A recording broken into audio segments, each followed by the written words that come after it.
Hi! Blessings everyone! Welcome back po sa Finding Hope with Ami. Ngayon, ang guest natin, isa po siya para sa akin, isa siya sa may pinakamagandang muka dito sa industriya ng TV, movie dito sa Pilipinas. Magaling sumayaw, syempre, kasi member po siya ng Sex Bomb Dancers. Yes. Oh, di ba? Lahat sila doon magagaling. Marunong din siya kumanta. Yes po. Oo. At nakasama ko siya sa Day 17. Yes. Mahusay siya umarte.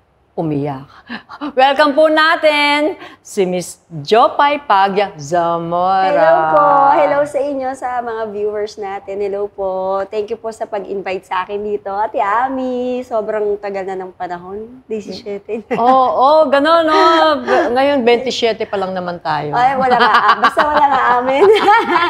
27. Wala namang pinagbago. Lalo ka pa nga mas gumanda ngayon kaysa noon. Pati sabi ko nga sa'yo kanina, pati katawan mo, mas naging balingkinitan kaysa nung araw. Sana all. Oh, sana all, Ate Ami, yung ikaw. Sana all. Grabe. O, sige Grabe na nga. talaga. Aaminin na namin. Kasi dahil kay Lord Jesus lang lahat yan. Yes, totoo yan. Mas may grace ni Lord yan. Thank you. Paano ka ba ng bata, anak? Paano ba naging ganyan kaganda? Paano ka ba inalagaan? Paano ka lumaki? Nung kabataan ko, bawal akong lumabas ng bahay, Ate Ami. Mukha.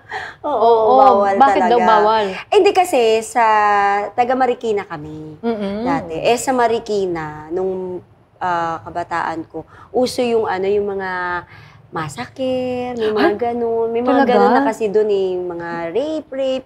So yung mami ko, talagang pinoprotektahan kami. Ilan kayo magkakapatid? 5 kami magkakapatid. 5. Ako Ilan yung babae? bunso. 3 babae. Oo. Tapos bunso ako. Oo. Panganay lalaki. At ganyan kaganda. Siyempre, ingatan mo. Gano'n. Oo. Tapos yung mami ko talaga, syempre bata ako, hindi ko naman naiintindihan, di ba? Parang gusto ko makipaglaro lang talaga sa labas. Bawal talaga. Oo.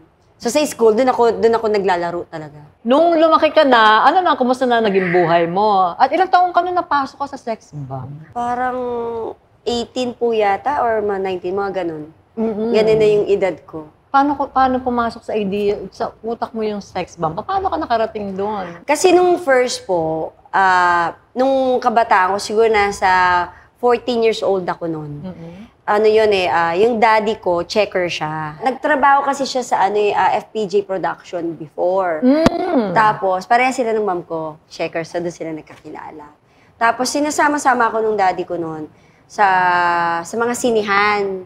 So, sabi ko sa daddy ko, sa isang lugar to sa marketplace. Yun. Sa 4th floor doon, merong isang sayawan. So, nanonood-nood lang po ako doon. Nanonood-nood, tuwing Sabado yata ako pumunta doon. Tapos, nung mga pangatlong nood ko na doon sa kanila, bigla may lumapit sa akin. Sabi niya, uy, sumasayaw ka ba? Sabi ko, hindi ganyan. May mga sayawan doon. Hindi gusto mo sumali sa amin? Ako kasi yung laging sinasabi po talaga, ako yung taong hindi marunong mag-no. Before. Yes, ka Hindi ako marunong. Yes, ako ng yes. Tapos sige. Hindi ko pa sinabi sa daddy ko yun. Tapos hanggang sa dumating yung point na, saan ka ba nakatira? Ganyan. Tapos pinakilala ko na sila sa daddy ko. Tapos nung sasama ako sa isang contest nun, manonood lang. Sabi ko sa daddy ko, Daddy, alis lang kami. Hindi alam ng mami ko. So si daddy ko lang. So, nung time na yon, sabi lang ng daddy ko, sige, basta ibabalik nyo yan, ganitong oras, ganyan-ganyan. Hanggang dumating doon sa point na isinali na nila ako sa sayaw. So, sali ako sayaw, di pa rin alam ng daddy ko. Tapos nagre-rehearsal ako sa kanya, hindi alam. Natatakot kasi ako. Pero ang daddy ko kasi, best friend ko yan. Yan talaga yung ko. Ang mami ko, sobrang takot ako sa mami ko. Hanggang ngayon. Yung hindi alam ng daddy mo, ang mami mong hindi may alam? Nung una, hindi alam ng daddy ko. Alam lang yan, nanonood-nood lang ako. Tapos yung pangalawa na parang sumasali na ako sayaw-sayaw, nag-abot ako sa daddy ko ng pera. Saan to galing? Ganyan, tanong daddy ko. Ano daddy, ganyan. Sige, basta mag-ingat ka lang. Paano si mommy, ganyan. Ako na bahala. Tapos nagkaroon na ng audition sa ABS-CBN. Nagkaroon ng Magandang Tanghali pa yan. Nag-audition yung grupo ko na may grupo na ako. Tapos biglang natanggap kami. Takot ako. Takot ako na, natanggap ako. Imbis na sumaya ka, natakot ka. Oo, natakot ako. Sabi ko, natanggap ako, ganyan-ganyan. Tapos lahat kami natanggap. So sinabi ko sa daddy ko. Tapos edi, asaya-saya ng daddy ko. Hindi pa rin alam ng mami ko. Sayaw ako sa TV. Pumunta yung mami ko. Sa Nakita ka bahay. Sa bahay. Andun yung daddy ko sa bahay. Tapos sa pag-uwi ko, nakita ko daddy, mami ko. Tapos yung daddy ko, nakaganyan daddy ko. Sabi ko, patay. Sabi ko, Bakit? patay. Nakita ka niya? Napanood Nakita niya ako sa TV. Tinuro ako nung doon sa bahay, sa balik-balik. Sa Marikina. Sa Marikina. Sabi, di ba anak mo yan? Oo. Mami ko, hindi na daw nakapagsalita. Yun yung kwento niya sa akin. Oo. Pumunta na lang daw siya sa balik. Pinagalitan niya yung tatay ko. Oo. Tapos yun na, napagalitan kami. Basta ang sabi lang nanay ko, bahala ka dyan ha. Ikaw ang bahala dyan. Kung sabi tatay ko, mayos ka. Hindi ka pwedeng ganyan, hindi ka pwedeng yung boyfriend, ganyan. Wala naman akong boyfriend noon, mga panahon na yun. Kaya nung time na yun, yun na, nagdire-diretso na yung ano ko. Hanggang sa MTV, hanggang nag-audition na ako sa GMA, kay Ate Joy na nga. Nagbuo siya ng grupo. Pinapadami niya yung mga dancers. Isa ako dun sa napasama. Kaya napunta ako sa Sex Bomb. From Rampage, yung unang grupo ko, Solid Gold, tapos Sex Bomb. Oh, lahat yun, nakilala, lahat yun, sumikat. Pero syempre, iba yung Sex Bomb. Oo, ano talaga siya, all-female group kasi. Basta ang nasa utak ko noon, bawal akong magkamali para hindi ako mapagalitan ng nanay ko. Ano eksakto yung pinagkaiba? Nung dati mong buhay, na hindi ka sumasayaw, na wala ka sa TV, tapos biglang, eto ngayon, suddenly, nasa TV ka na, pagkatapos sikat na yung Sex Bomb. Na parang yung pakiramdam ko nung nagkaroon ako ng freedom. Yun na nga, nagtrabaho, nag-sex bomb na ako, na feeling ko naman is talagang lumipad ako ng sobra. Kumawala ng sobra. Sumobra naman. What do you mean kumawala ng sobra? Ano yung mga ginagawa mo na masasabi mong kumawala ng sobra? Ayun, na barkada. Okay. Sobrang barkada, nauwi ng late. Okay. So, talagang na yung mga dating bawal na nagagawa ko na. Like yun nga, yung bawal nga bumarkada. Oo. Yun. Inom. Yun. Ayan, uminom. Boyfriend. Nung boyfriend, nung mga panahon na, hindi pa ako nag-boyfriend nun. Kasi takot ako talaga. Oo. Natakot ako. Kasi ngayon nga sabi ng daddy ko, bawal ka magkamali. Bakit takot ka magka-boyfriend nun? Kasi ba ayaw ng nanay ko. Ganun talaga kalaki yung ano mo sa nanay mo, no? Yung respeto ko at takot ko sa nanay ko. Tsaka ayoko na, kasi pag feeling ko kasi, pag nag-boyfriend ka, mabubuntis ka, may mangyayari sa'yo, magsisex kayo. Ayoko po nun. Tatakot ako. Kaya yung utak ko dati, ayoko mabuntis. Ayoko ganyan. Kasi yun kasi yung mga nakikita ko eh. Oo. At saka yun siguro nilagay sa utak mo, pag nagka-boyfriend ka, mabubuntis ka na kagad. Oo. So parang ayoko siya. Nang parang ayoko mangyari yun talaga. Ay, kailan ka first na nagkaroon ng boyfriend? 19 yata ako. 19 ka na. 19 ako. Oh. Nagkaroon ako ng first boyfriend. Oh. Na hindi ko sinabi. Oo. Tapos ano nangyari? Nawala din? Wala din. Tapos nagkaroon after nun, wala, friend ulit. Tapos nagkaroon ulit ako ng boyfriend. No. Ano naman nangyari 3 years doon? naman yun. Kailan dumating ang asawa mo? Yun, after nung 3 years. After nung 3 years? After nung 3 years. Oh, okay. Nung nakilala mo siya, nakilord ka na? Wala pa. Wala pa. Okay. Paano kayo nagkakilala? Ano yun eh, yung time na yun, sa 17. Sa 17. Nakikita na kami sa mga sayawa, Mel and Joey, ganyan. Maneuver sila. Oo. Ang tingin ko kasi sa mga dancers dati, mga babaero. So, yun ang tingin mo yun ang kay tingin Joshua. ko kay Joshua noon. Tingin mo babaero. Oo. So, wala pa noon. So, edi, no hanggang sa nag-17 na. Okay. Di ba si Ate Joy, may siya ipa-partner-partner ka? Yes. Una ko naging partner nun, si Jordan Herrera pa eh. Tapos nung sinabi siya, si Joshua, sabi ko, dancer yan. Okay lang yan. Yung time na yon, may boyfriend naman ako nung time na yun kasi. So parang wala naman ako. Basta may boyfriend naman ako. Ano naman ako eh. Pagka stick to one naman talaga ako. Okay. So diyan, ganyan. So trabaho kami ng 1 year hanggang sa naiwalay kami nung partner ko nung dati. Tapos yun. Tapos hanggang sa niloloko-loko na ako dun sa set. Tinutokso kayo? Tinutokso ako.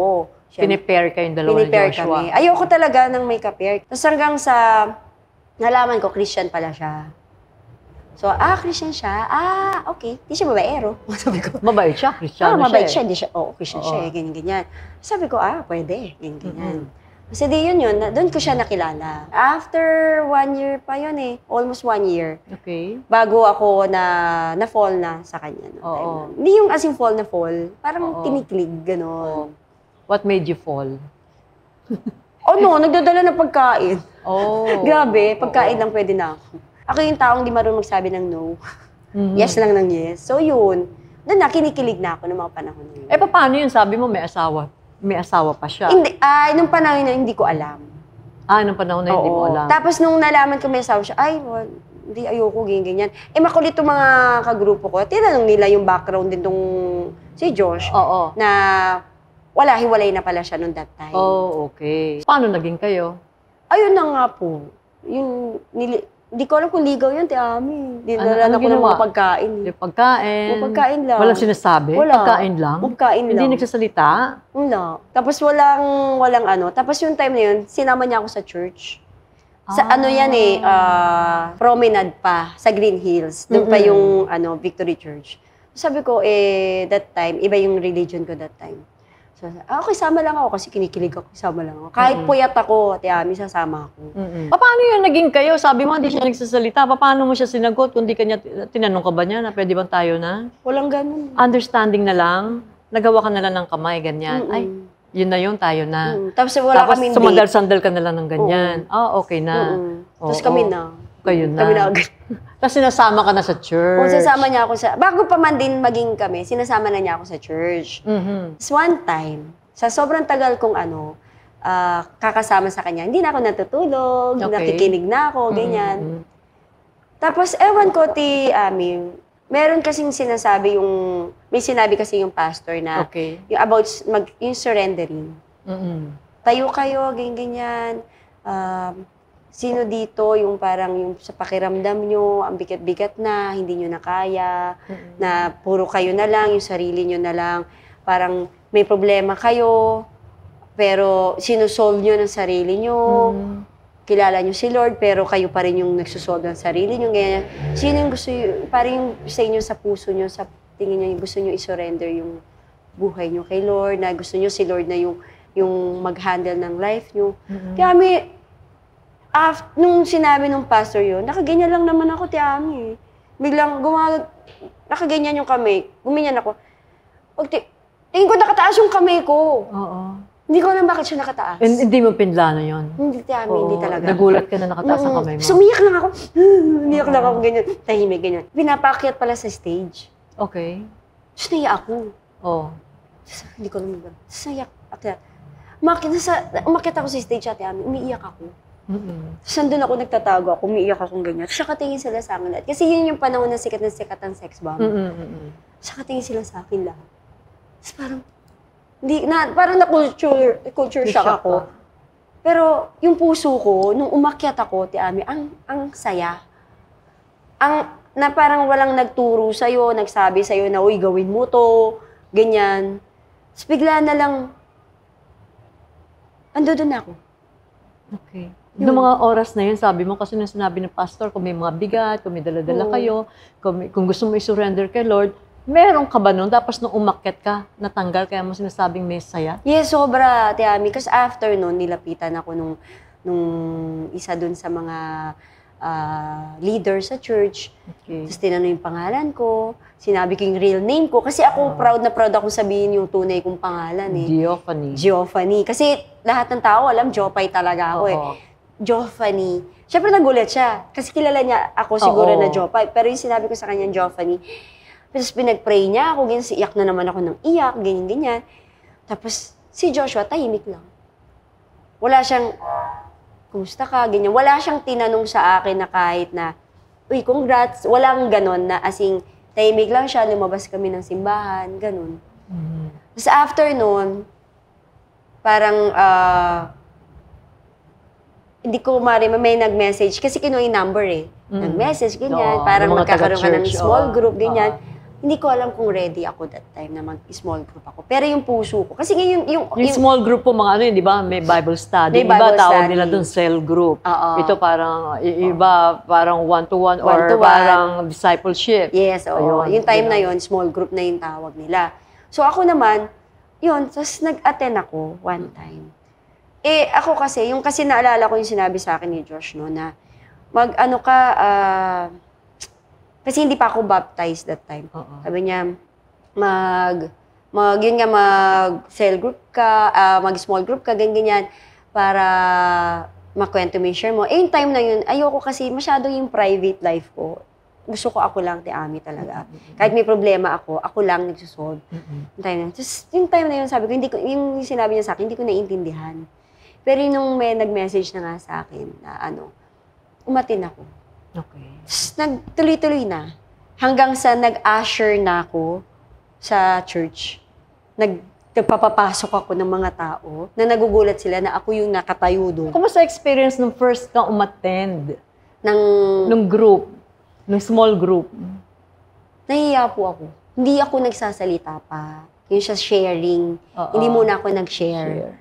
Tapos hanggang sa, gusto ko kasi munang maintindihan po Okay. yung Biblia. Yung kung ano yung nilalaman niya. Kung sino si Lord talaga. Okay. Kumbaga parang kilala ko si Lord, pero wala akong relationship sa Kanya. Yun ang difference. Yun yung difference. Oo. Na parang, kilala kita, mag-ano lang ako sa'yo.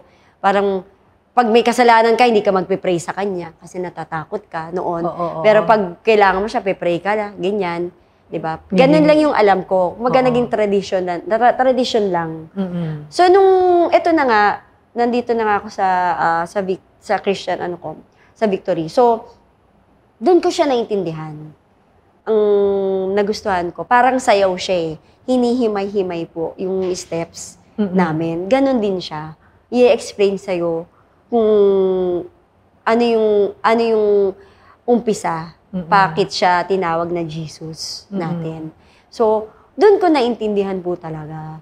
Na kaya, after nun nga yung in-invite ako, hindi ako nagsasalita. Tapos eventually, eto na, nag-open na ako, umiiyak na ako, na parang out of nowhere, nagkikwento na ako ng buhay ko. Parang, teka lang parang mo-over na yata ako. Pero sabi sa akin yung isang hindi, okay lang yan. Hindi ka namin i-judge. Wala kaming ganun. Doon ko na-feel na love ako ni Lord. Talaga. Hindi ako nagkikwento Hindi ako nagkikwento. Na parang yung buhay ko, kikwento ko sa iba. Nagkaroon ako ng freedom mag-speak. Yun. So, kaya nung meron na kami yung sharing na, share lang ako nag-share. Sabi na, okay lang yan, share ka lang ng share. Hanggang sa na one-to-one na ako, ganyan. Yun. Palagay mo, ano yung nangyari sa loob mo? Ano kaya yun na nagawa mong sabihin na hindi mo kailangan dati tago, na nahihiya ka, na ano yung bakit inisip mo baka i-judge ka o ano? Naging peaceful yung yung heart ko po, yung mind ko. Ito pala yun. Ito pala yung sinasabi ni Josh. Na kapag na-encounter mo si Lord, magbabago yung pananaw mo sa buhay na kung dati takot ka mag-share, kung dati takot kang ma-judge, dito kahit i-judge ka ng iba, yung heart mo, may peace. Yun yung naramdaman ko kasi na parang, na kahit na, hindi mo kasi siya mabibili na kahit bumili ka ng maraming gamit dyan. Yung iba, di ba, yung happiness, sabi nila, sa ganun. Pero eto kasi hindi siya nabibili. Free mo siyang nakuha na walang bayad, na hindi siya na-expire. Na gano'n. Gusto ko yung hindi pakiramdam. na-expire. Sobra. Yung regalo ni Lord hindi na-expire. Hindi siya na-expire. Naiyak naman ako doon. Kasi lahat naman tayo, meron tayong pagkakamali, di ba, sa buhay, na parang hindi mo alam paano mo siya sasabihin. hindi mo alam paano mo siya i-share. Mm-mm. Pero, itong community na tinatawag namin, grabe lang yung sharing. Isipin mo, lahat yun free na makukuha mo. Oo. Dahil binigay ni Lord Jesus sa kanila lahat. Na Ang pinaiiral nila yung pagmamahal ng Panginoon. Oo, hindi yung sarili nilang understanding. Oo. Yun yung ano lang na ano sa akin na parang, wow, Lord, iba ka. Kaya yung time na yun, yung time na thankful ako na nadala ako sa church talaga. Kasi, masasabi ko, I'm lost. Lost talaga. Kasi, syempre, alam niyo naman po ang buhay showbiz. Oo. Di ba? Pag nandun ka sa rurok mo, yun lang yung nakikita mo eh. Minsan makakalimutan mo na talaga siya. Actually, hindi minsan. Makakalimutan mo talaga siya. Mm-mm. Dahil wala ka namang knowledge pagdating sa kanya eh. Hindi mo pa naman siya ganun kakilala eh. Diba? Pero kapag nagkaroon ka na ng knowledge na, ito pala siya. Tapos nakita mo kung ano yung sinacrifice niya sa'yo, mag-iiba talaga iikot talaga yung mundo mo eh. Ano yung sinacrifice niya sa'yo na parang naunawaan mo? Yung life niya na nagpapako siya sa cross, na sinave niya ako, yung simula, yun doon ko naintindihan na hindi pa ako pinapanganak, makasalanan na ako, di ba? Na parang sa lahat ng gagawin mo sa buhay, syempre tao lang ako, hindi naman ako perfecto, nagkakamali ako. Pero ang maganda doon is binigyan ka ni Lord ng conviction sa buhay mo na alam mo kung saan ka babalik, kung sino yung hahanapin mo. Ganun. Walang question, walang kahit na ano, walang kaabog-abog na, ito na anak ka, save na kita, akin ka, nakapin kita. Parang yun yung naramdaman ko sa kanya. Na noon pa man din pala, meron na. Na nandun na, hindi mo lang napapansin. Hindi ko lang napapansin. Dahil hindi mo siya kinikilala, hindi mo alam. Kumbaga parang nababasa ko yung word niya. Oo. Ang alam ko lang, nung bata, maging mabuti kang bata, huwag kang maging masama. Oo. Sumunod ka sa mga magulang mo. Yun lang yung ano ko, hanggang sa nabarkada, nalihis. Pero nandun, yung kumbaga na lesson na si Lord, pero kakilala mo siya, alam mong siya. Kaya ako nasabi, I'm lost. Kasi nawala eh. Ito, nandyan ulit, na parang for me, ang hirap bumitaw na. Bakit naman bibitaw pa? Ang saya-saya nga, di ba? Sobrang saya. As in, kumbaga parang sa relationship nga namin mag-asawa, kung wala talaga si Lord, baka wala na eh. Parang ganun. Kasi walang wisdom eh. Wala eh. So pagkatapos nito, may freedom ka na sa Panginoon, alam mo sa Kanya, judge ka man ng iba, siya hindi Kanya i-judge, tinanggap ka niya ng buong buo, namatay siya para sa'yo. Meron ba mga challenges na dumating nung nandun ka na sa Kanya? So, nung time na yon na parang, ang nangyayari, parang, doon ko na Ate Ami, na meron pa akong hinuhold that time na nakasandal ako kay Joshua. Kasi 7 years eh. Oo. So, ganun katagal kayo, tapos hindi pa kayo kasal? Hindi pa. Tapos naging 7 years kami, and then, nahiwalay, nang hindi ko naintindihan ba't kami naghiwalay. Okay. So, kasi hindi nga siya marunong mag-explain. So, pag meron siyang problema, sinasarili lang din niya. So, nung time na yun, naghiwalay kami hanggang sa nawala ako sa church for a while. Kasi may naalala ko sinabi sa akin ni Josh dati na kapag nandyan ka na kay Lord, baka maghiwalay tayo. Sabi ko, ha? Ano baka maghiwalay tayo? Sabi ko, paano maghiwalay? So yun na. Dahil nga hindi pa nga ako Christian that time, tumatakbo na sa utak, baka may babae ito baka may ganito, baka may ganyan. Okay. Tapos nahiwalay kami. Doon na, tumakbo sa utak ko yun. Bakit kayo naghiwalay?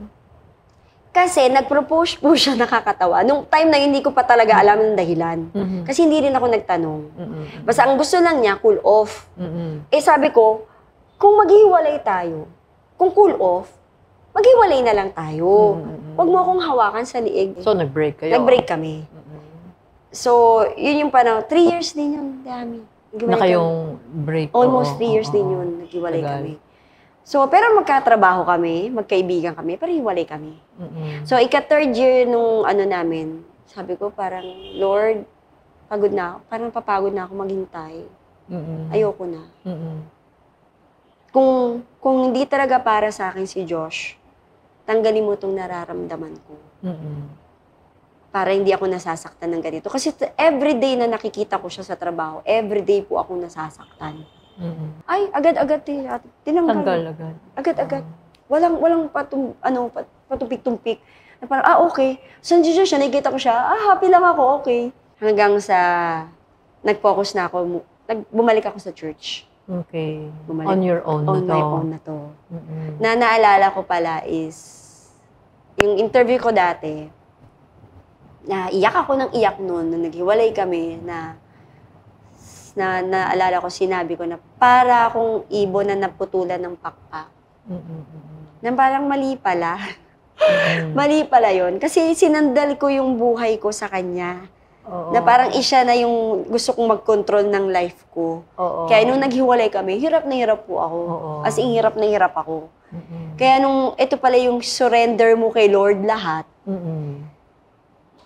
doon niya pagagaanin yung buhay mo.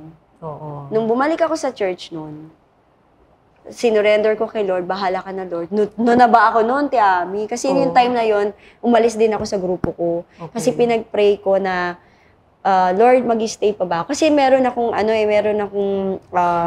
nag-usher ako sa church. So parang yung conviction ba?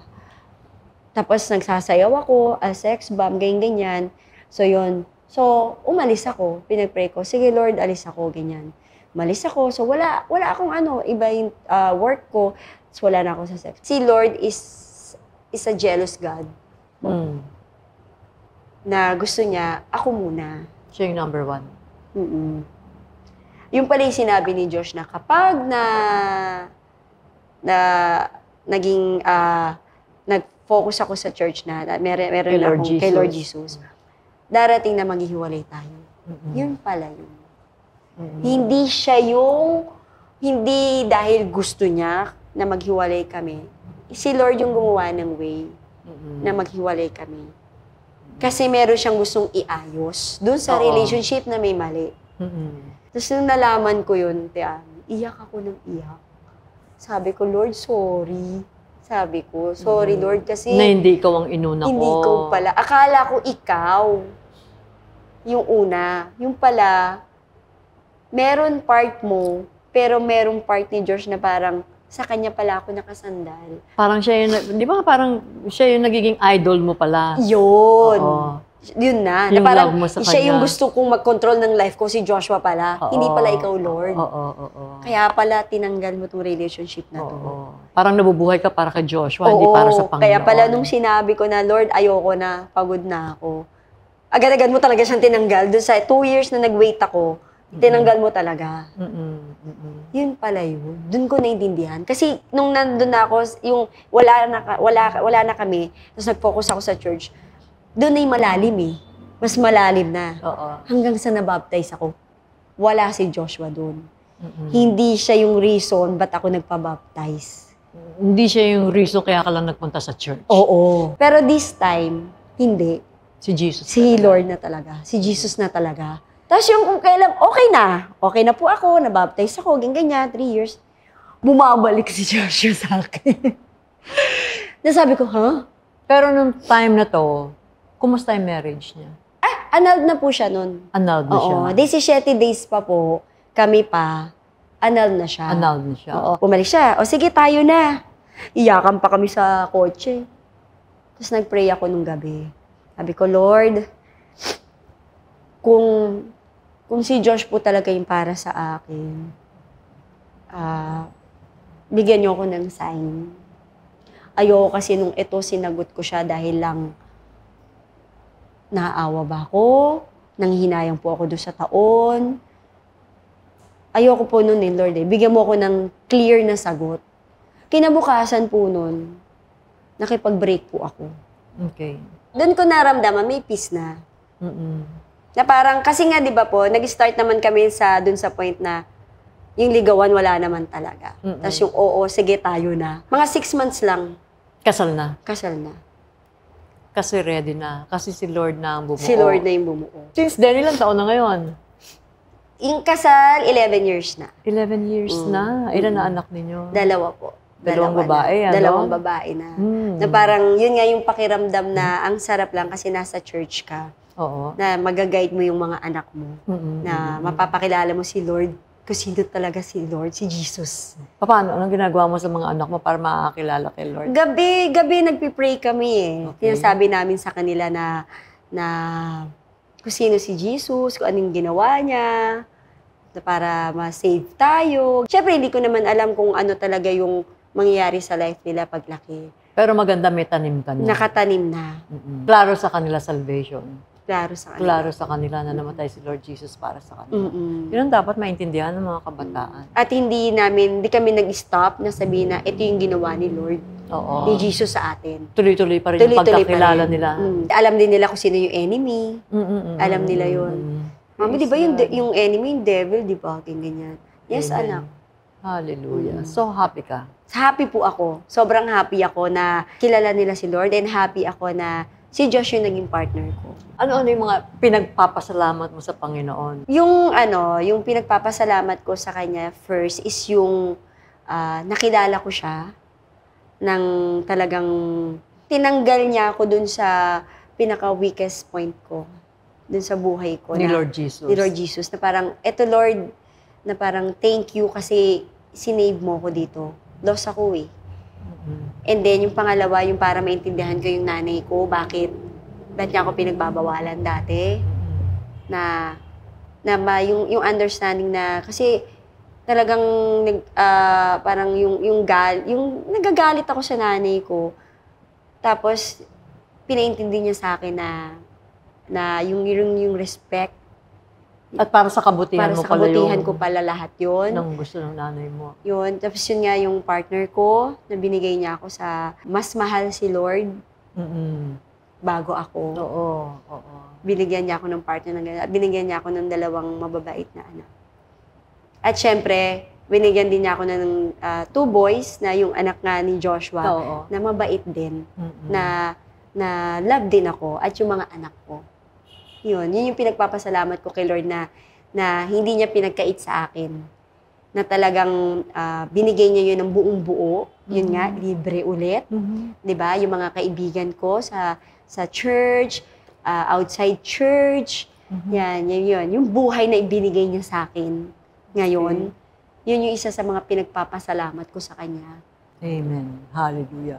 Maraming salamat sa lahat ng kwento mo. Thank you, talaga nakaka-inspire. Pwede ba natin request ka mag-pray para doon sa mga babae o sa mga nanonood sa atin na lost din sila, na yung hindi nila alam na meron para sila mabibigat dito sa damdamin nila. Nakakala nila okay sila. Di ba yung ang daming tao na kung saan-saan hinahanap yung happiness, yung ganyan.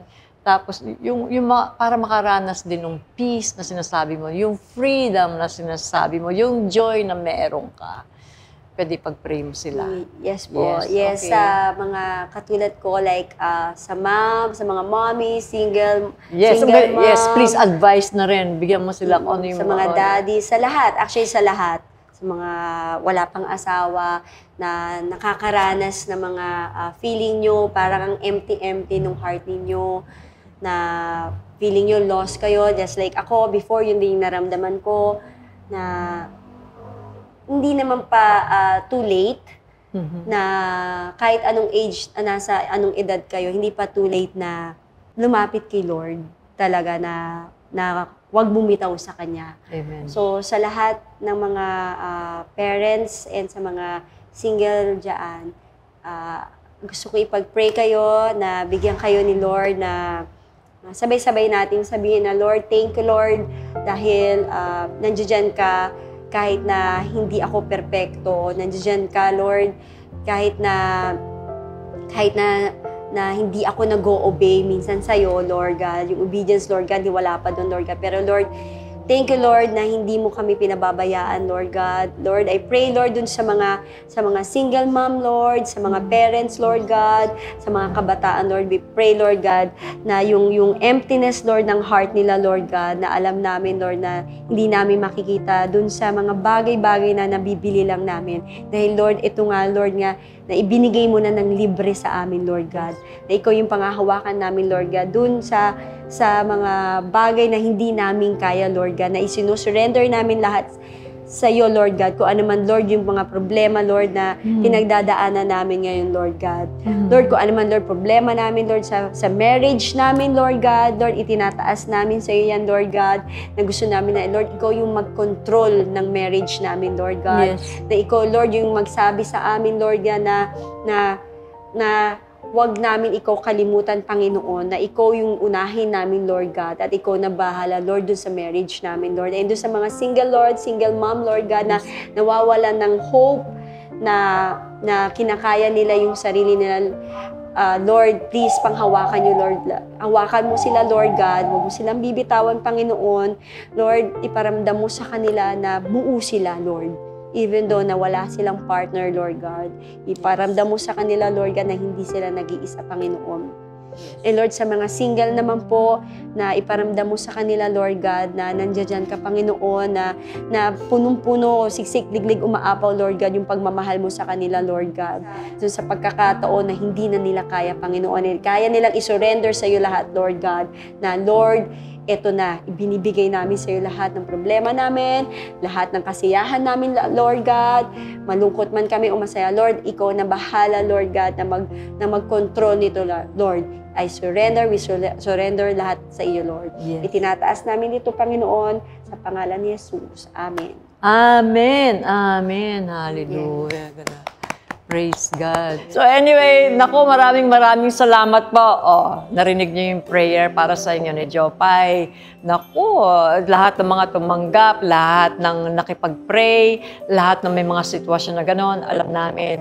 Kung naniwala kayo at pinakinggan ninyo, sinapuso nyo rin yung prayer na yun at inangkin mo rin, nakasama ka doon sa pinag-pray niya, dapat lang, kapatid, maramdaman mo na yung freedom, yung peace, yung love ng Panginoon. At huwag kang tumigil doon, ipagpatuloy mo, kilalanin mo si Jesus, tulad ng ginawa ni Jopay, diba? Na siya, kahit siya lang mag-isa, nagtuloy-tuloy siya, talagang kinilala niya ang Panginoong Jesus. Okay mga kapatid, hanggang sa susunod, dito pa rin sa Finding Hope with Ami. God bless you all.